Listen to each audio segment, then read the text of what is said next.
काली versus गोरी जुड़वा बहनें। सुंदरपुर नाम का एक समृद्ध गांव था जहां जानकी और आलोक नाम के एक दंपत्ति अपनी जुड़वा बेटियों रागिनी और साधना के संग रहते थे। जहां साधना का गोरा चिट्टा रंग और सुंदर नया नक्श था, तो उसी के विपरीत रागिनी एकदम काली भद्दी बदसूरत दिखाई पड़ती थी। फिर भी दोनों बहनों के बीच काफी गहरा प्यार था। एक साथ खेलना कूदना, एक ही थाली में खाना खाना, एक ही बिछौने पर सोना। ईश्वर की दया से अब तक हमारी जुड़वा बेटियों में काले गोरे रंग को लेकर कोई भेदभाव नहीं है। जानकी भले ही इनका शरीर दो है, लेकिन है तो ये जुड़वा बहनें ही। तो क्या हुआ जो ये काली और गोरी हैं? गुजरते दिनों के बाद दोनों बहनें स्कूल जाने के लायक हो जाती हैं। रागिनी दीदी, हमें खेल खेलते हैं। तुम स्कूल तक मेरा बस्ता उठाकर ले चलना और मैं तुम्हारा। हाँ चलो, बड़ा मजा आएगा।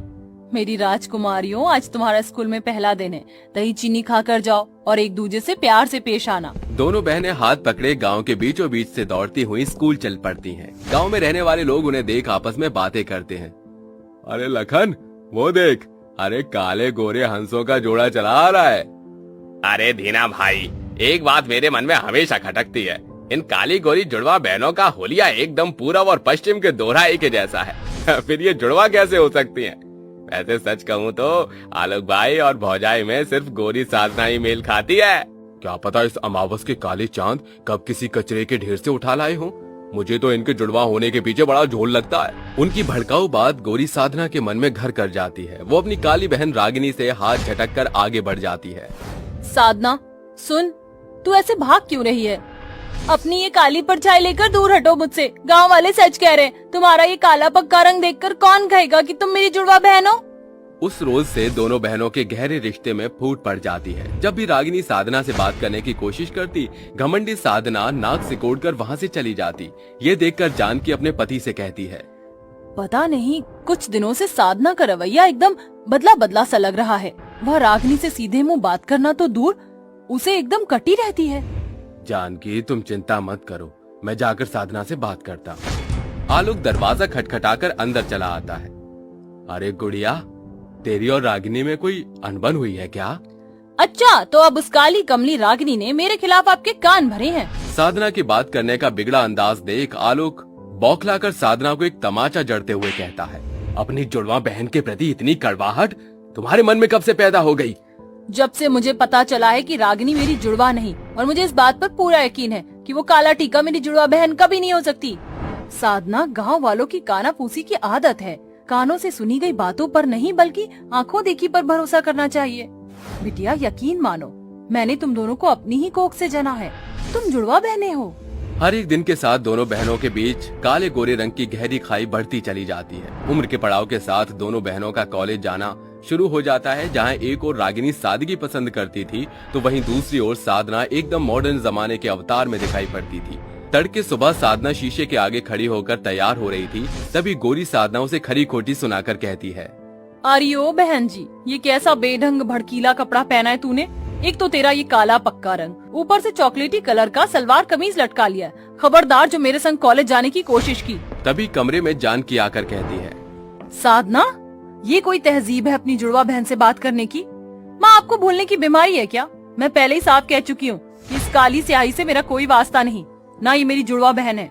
घमंडी साधना का रूखा अंदाज देखकर जानकी के सब्र का बांध टूट पड़ता है और वो कहती है, ये तू नहीं बल्कि तेरे गोरे रूप का गुरूर बोल रहा है। क्या तूने कभी ये सोचने की कोशिश की कि तेरे ये कड़वे शब्द तेरी जुड़वा बहन रागिनी के कलेजे को कैसे छल्ली करते हैं?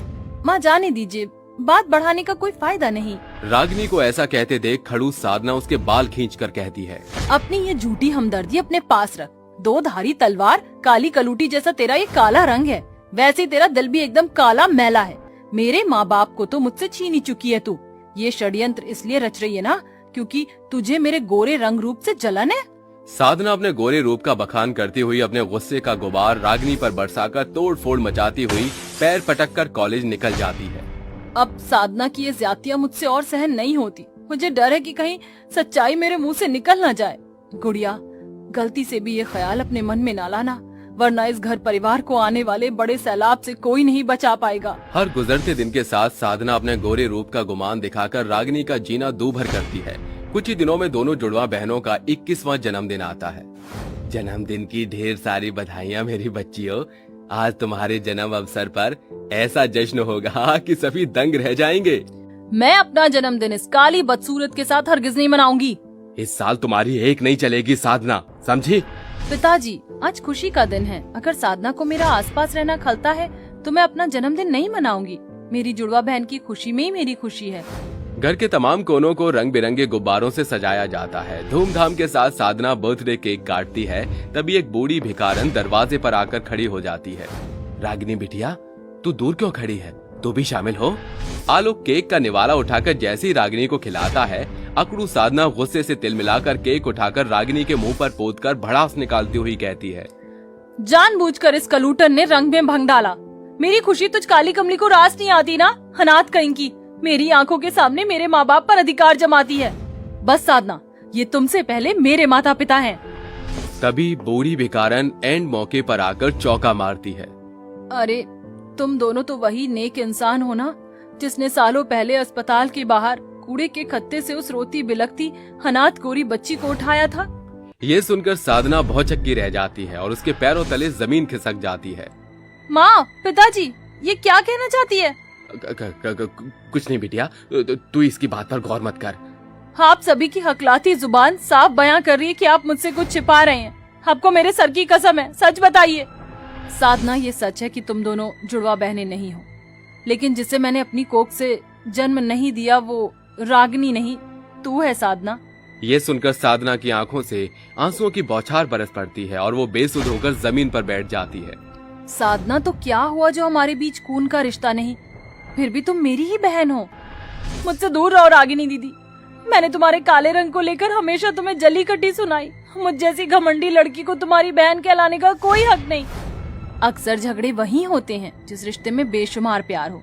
चलो बीती बातें भूलकर नए सिरे से शुरुआत करते हैं। इस तरह अंत में दोनों बहनें एक दूसरे के गले लगकर नई शुरुआत करती हैं। फिर से एक थाली में खाना खाती, एक बिछोने पर सोती और एक साथ कॉलेज जाया करती हैं।